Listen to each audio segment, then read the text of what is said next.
नमस्कार प्रिय दर्शकों, स्वागत है आपका चैनल में। आज हम भगवान हनुमान जी, जो पवन पुत्र महावीर हनुमान जी की हनुमान चालीसा, गोस्वामी तुलसीदास जी की ये 40 चौपाइयों का जो अद्भुत हनुमान चालीसा चौपाइयों का संग्रह है।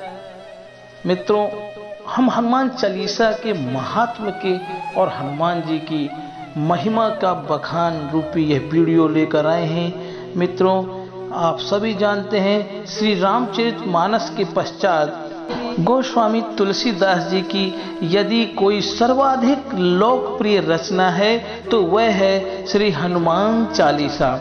आरंभ में 2 दोहे, अंत में 1 दोहा तथा 40 चौपाइयों में हनुमान जी की वंदना की गई है, उपासना की गई है, उनके गुणों को उच्चारित किया गया है और उनके चरित्रों को इसमें प्रणाम किया गया है। यह हनुमान जी का यश गान है। यह भगवान श्री राम तक पहुंचने का एक माध्यम है। हमारे भारतीय जनमानस में रची बसी श्री हनुमान चालीसा को यदि कोई सिद्ध कर ले या इसका कोई 100 बार पाठ कर ले तो हनुमान जी उसकी इच्छा अवश्य पूरी करते हैं। ऐसी भक्तों की अपार मान्यता है। लेकिन एक बड़ी बात और है कि हनुमान चालीसा का पाठ करने के बाद यदि किसी पर भगवान की कृपा हो जाए तो मांगने की या कुछ मिलने की इच्छा ही समाप्त हो जाती है। हम समस्त बंधनों से मुक्त हो जाते हैं। यही इसका सबसे बड़ा फल है। मित्रों, तुलसीदास जी को 3 बातों का ही तो आश्रय था: श्री हनुमंत का भरोसा और सत्संग, तीसरा राम नाम जप। इसलिए उन्होंने श्री हनुमान चालीसा की रचना की थी। हनुमान जी आज भी जीवित है। मित्रों, सब तैते चिरजीविना, 7 चिरजीवी हैं, उनमें हनुमान जी का नाम आता है। लेकिन एक प्रश्न सबके मन में अक्सर यही उठता है कि ये बानर हैं या मनुष्य हैं या अवतार हैं, ये कौन है हनुमान जी? दरअसल मानव बनकर ही मानव को लीला का सही उद्देश्य समझाया जा सकता है। हनुमान जी ने जो बानर रूप धरा वह मनुष्य का ही रूप था। वानर व नर अर्थात वन में रहने वाला नर। भगवान अपने अवतार के माध्यम से बताना चाहते हैं कि मनुष्य की योनि सबसे श्रेष्ठ है। भगवान मनुष्य का आचरण इसलिए करते हैं ताकि हमें यह बता सकें कि हम किस तरह मनुष्य बनकर परमात्मा के निकट पहुंचे। हम किस तरह मनुष्य बनकर परमात्मा के निकट पहुंचे। और मनुष्य में जितनी गरिमा है उतनी तकलीफ भी है। मनुष्य बनने में जितनी गरिमा है उतनी तकलीफ भी है।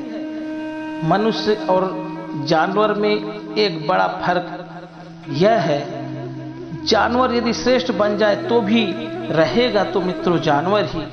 भगवान ने सिर्फ मनुष्य को ही यह मौका दिया है कि वह अपने आचरण को श्रेष्ठ करके देवत्व को प्राप्त कर ले और उससे भी ऊपर भगवत्ता को भी पा लेता है।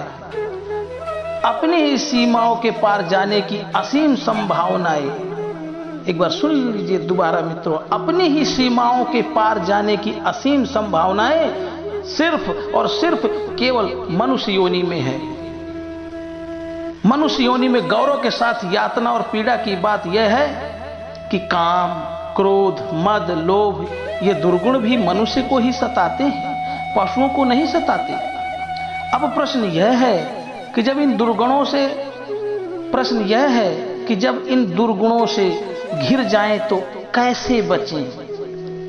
इन्हीं के उत्तर हनुमान जी अपनी मानव लीला के माध्यम से देते हैं। मित्रों, हमें श्री हनुमान चालीसा में क्रम से यही स्थापित हुआ है, यही बताया है कि हनुमान जी ज्ञान के संदर्भ में प्रकांड विद्वान और भक्ति के श्रेष्ठतम उदाहरण और सर्वोत्तम निष्काम कर्मयोगी हैं। हनुमान जी ने अपने चरित्र से यह स्थापित किया है कि ज्ञान अहंकार रहित होना चाहिए। परमात्मा के निकट जाने की एक शर्त यह है कि निरअहंकारिता भी है, अहंकार नहीं होना चाहिए। भक्ति के तो हनुमान जी सर्वोत्तम उदाहरण है। मन के भावों में जब प्रेम का अंकुरण हो और जब प्रेम समग्र के लिए होने लगे तब वह भक्ति बन जाता है। इस तरह हनुमान चालीसा उनका यश गान है। यश गान एक तरह की उपासना ही होती है, इसलिए गाते हैं। इसका उद्देश्य यह रहता है कि जिनके सद्गुणों की हम उपासना कर रहे हैं उनके वे सद्गुण हमारे जीवन में भी उतर रहे हैं। उपासना का एक अर्थ होता है पास में बैठना, उपसमीपे वसनम, समीप में बैठना, भगवान के बहुत पास अति निकट बैठना ही उपासना है।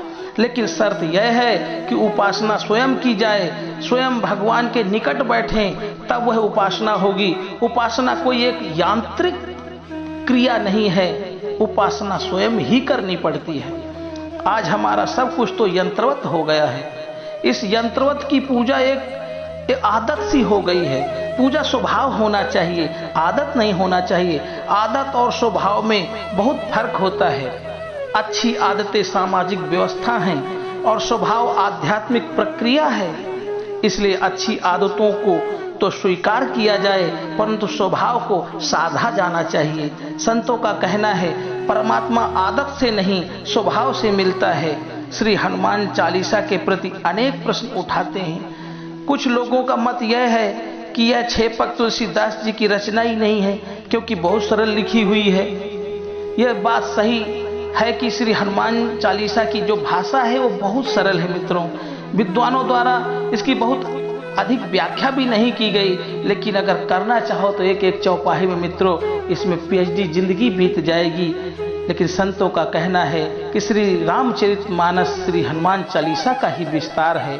श्री हनुमान चालीसा कम लेकिन प्रभावशाली शब्दों में भगवान को किया गया एक तरह का मैसेज है, ईमेल है, आज की भाषा में कह सकते हैं। तत्काल भगवान तक संदेश पहुंचाएगा ये हनुमान चालीसा। तुलसीदास जी ने ऐसी ही उपासना की है, ऐसा ही यश गाया है, इसी का नाम है श्री हनुमान चालीसा। मित्रों यह वीडियो, इसमें सिर्फ हमने हनुमान चालीसा का महत्व बताया है। इसका नेक्स्ट पार्ट, अगला पार्ट, जिसमें हम हनुमान चालीसा की दोहा और चौपाइयों का अर्थ समेत वीडियो बनाएंगे। तब तक मित्रों आप आनंद से रहें और हमारे चैनल को सब्सक्राइब जरूर करें और कमेंट करें, लाइक करें, शेयर करें। आनंद से रहें मित्रों। जय श्री राम।